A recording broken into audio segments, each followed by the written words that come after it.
Hello, I'm Hwang from UC Irvine, and I'm going to talk about the communication efficient, proactive, secure computation for dynamic general adversary structures and dynamic groups. Secure multi-party computation, also called MPC, allows multiple distrusting parties to compute a desired function with their private inputs. Proactive MPC is an MPC scheme that is secure against mobile adversaries who can eventually compromise all the parties as time goes by and obtain the secret value.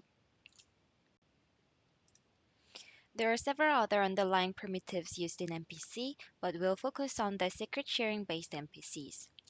That means each party generates the shares of its private input and distribute the shares to the others. Then they use the received shares to compute the desired function f. Note that the secret can only be reconstructed when the shares are combined together, and individual shares give no information about the secret. Previously, our works on PMPC only considered the threshold adversary model, where the adversary's corruption capability is limited by a threshold T out of n.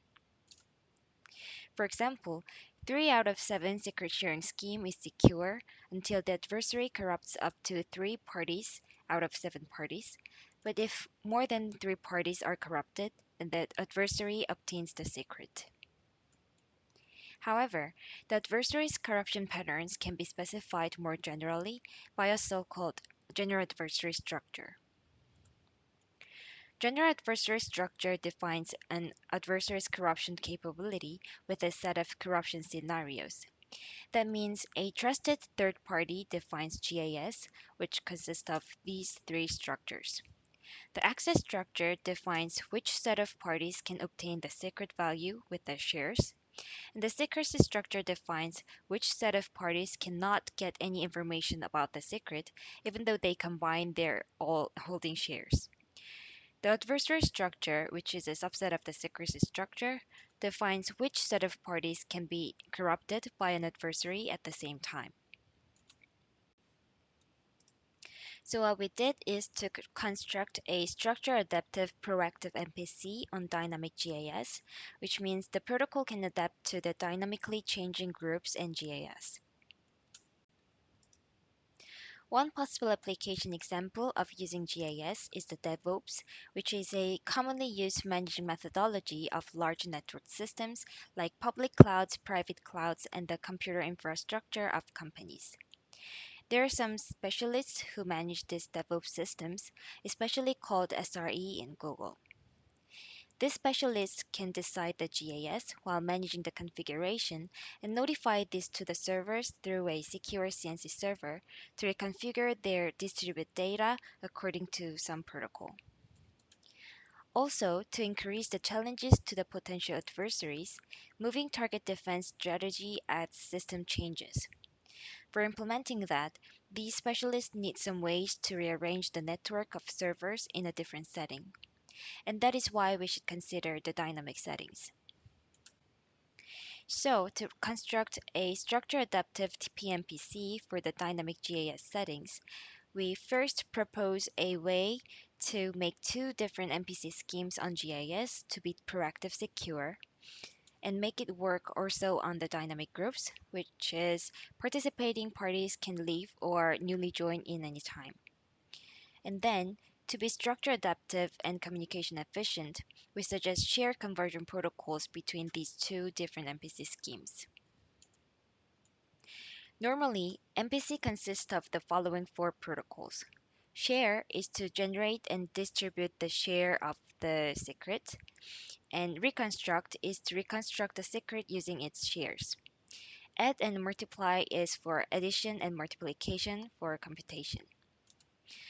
So on top of them, two more protocols called refresh and recover are required to make it proactively secure. Refresh protocol proactively refreshing, which means re-randomizing the shares.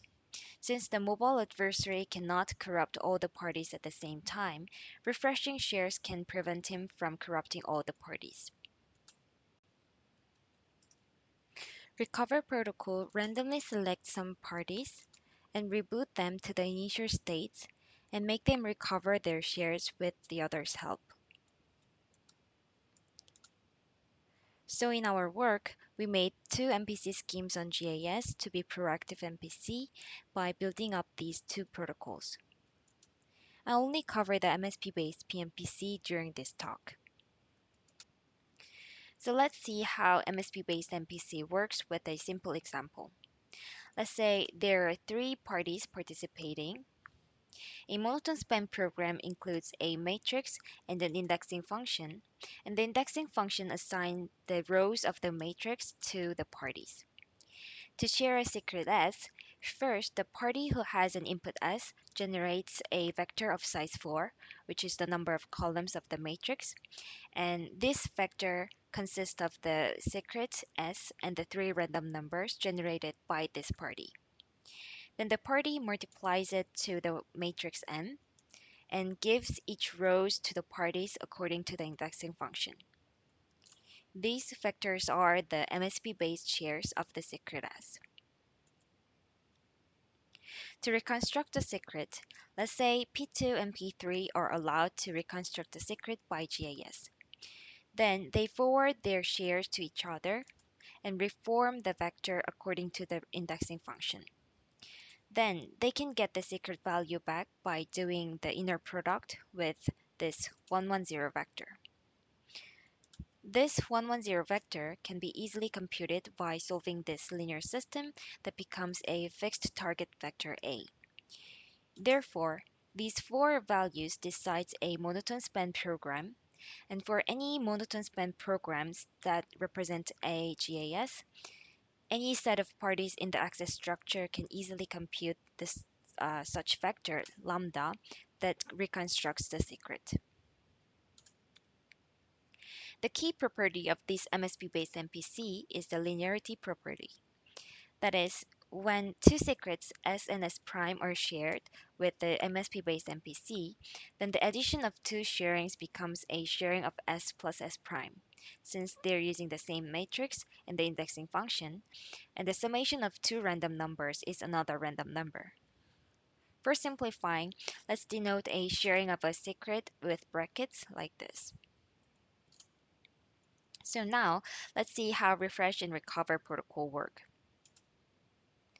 By the linearity property, refresh protocol can be done very naturally. When each party shares the sharing of zeros and adds up all received shares, then since S plus bunch of zeros is equal to S, the resulting shares becomes a new sharing of S. For the recover protocol, since the main idea is similar to the protocol that we'll talk about it later, let's briefly see how it works.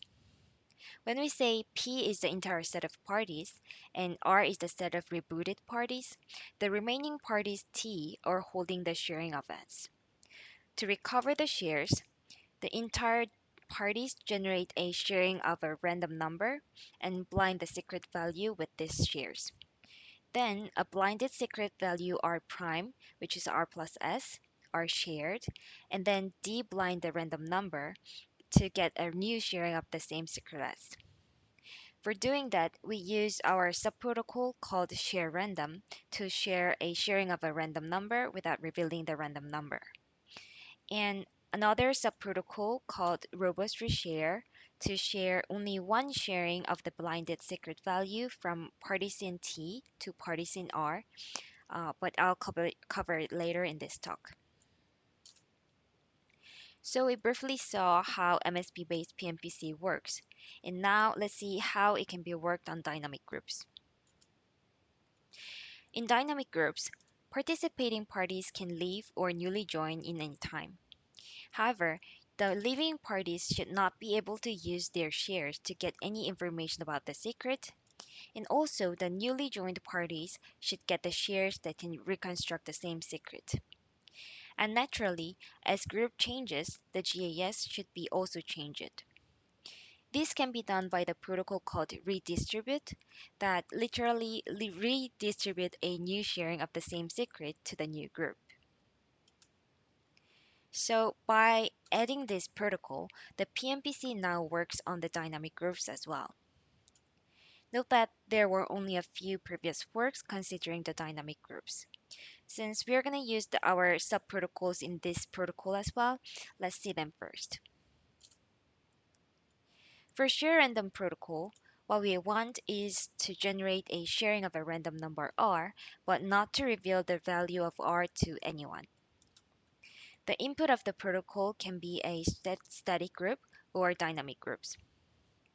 For static group, one sharing of r will be shared among parties in P, and for dynamic groups, each groups will get two different sharings of the same r.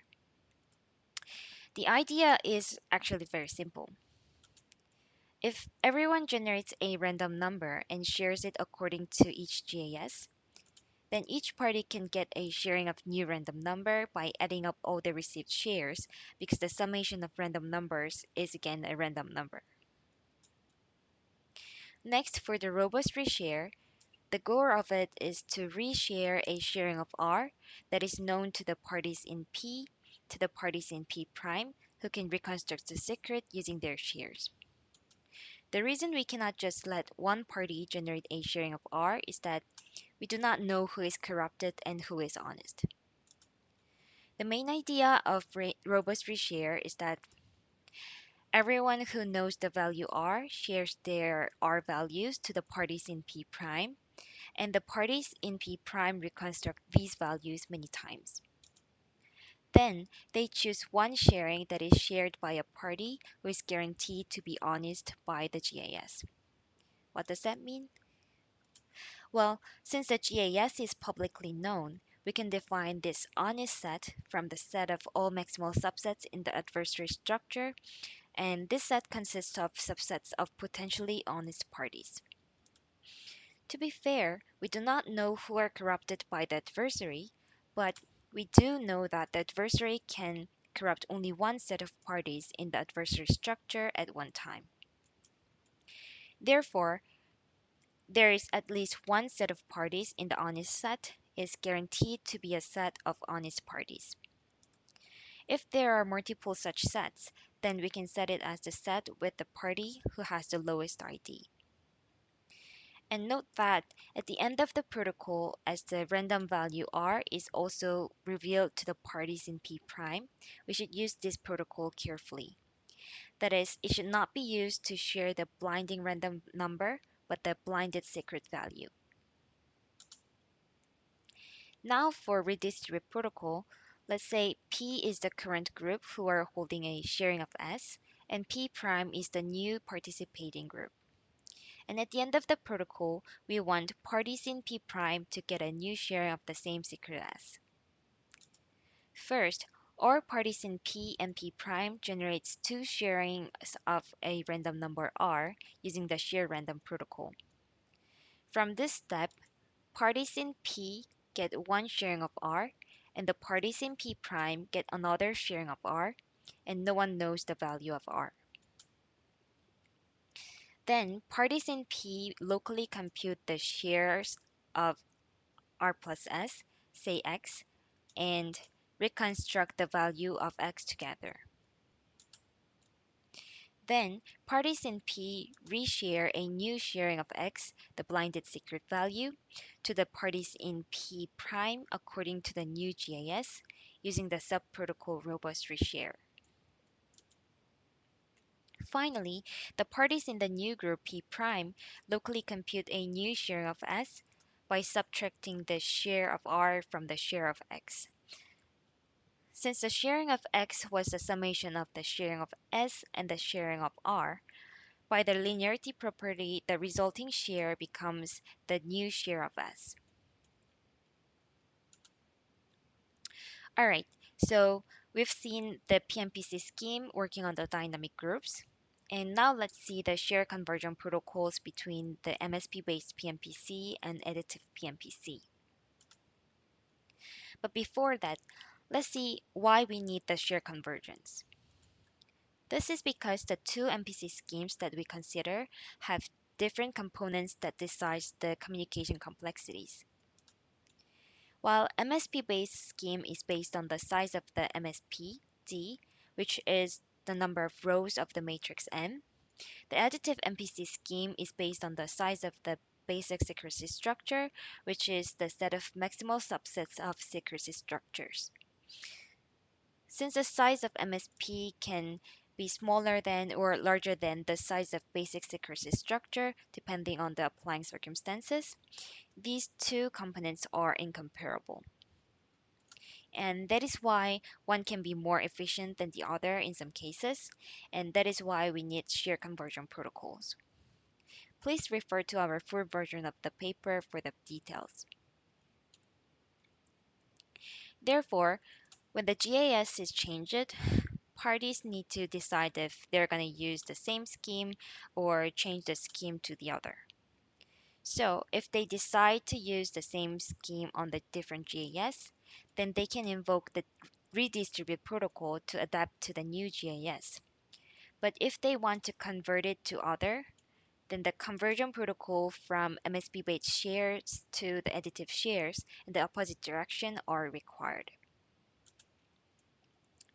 To briefly see the additive MPC, there is a sharing specification S defines K groups, and this shows who's going to get which shares by grouping the participating parties as S1 to Sk.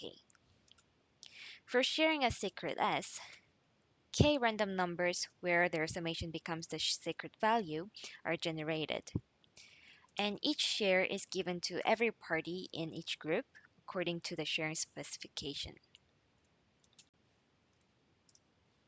So now let's see how additive shares can be converted to MSP-based shares with example. Let's say we were using the additive MPC and we decided to use MSP-based MPC for the next circumstance. That means we have these grouped parties who have additive shares, and the new group of parties need to get a MSP-based sharing of the same secret. If you see S1, then parties P1, P2, and P5 are supposed to hold the first share as 1, but since we do not know which value is correct, we can denote them differently. And let's say P1 has been corrupted and holding different value. Anyway, P1 shares its holding value as 1 to the 1 to the parties in P prime, and each party in P prime gets the share of it. Likewise, P2 and P5 also share their values to the parties in P prime using MSP-based share protocol. Then parties in P prime generates a sharing of a random number R and adds them to the received shares. When they reconstruct these values, then they can find which parties are honest by comparing the values of the parties in the honest set. Among P2 and P3, they pick P2's sharing for the sharing of S1. Similarly, they choose one sharing for K shares. Then since each party is holding the same size of the vectors, they can do component-wise addition to compute a vector. These M vectors are the new MSP-based shares of the secret S on P prime. On the other hand, if we want to convert the MSP-based shares to the additive shares, parties in P who are holding the MSP-based shares need to send something to the parties in each group of the sharing specification. Since MSP-based share is a vector and the size of each party holding vector might be different, let's say S1 is size of D1 and S2 is size of D2 and so on.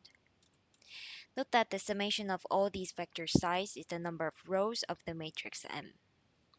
Anyway, P1 shares each component of his share using additive sharing protocol. Then every party in the same group will get the same shares of it. So the parties in S1 get the first share of S11, and the parties in S2 get the second share of S11, and so on. Then P1 do the same thing for the rest components of his shares. So everyone in P prime will hold the vector of length D1.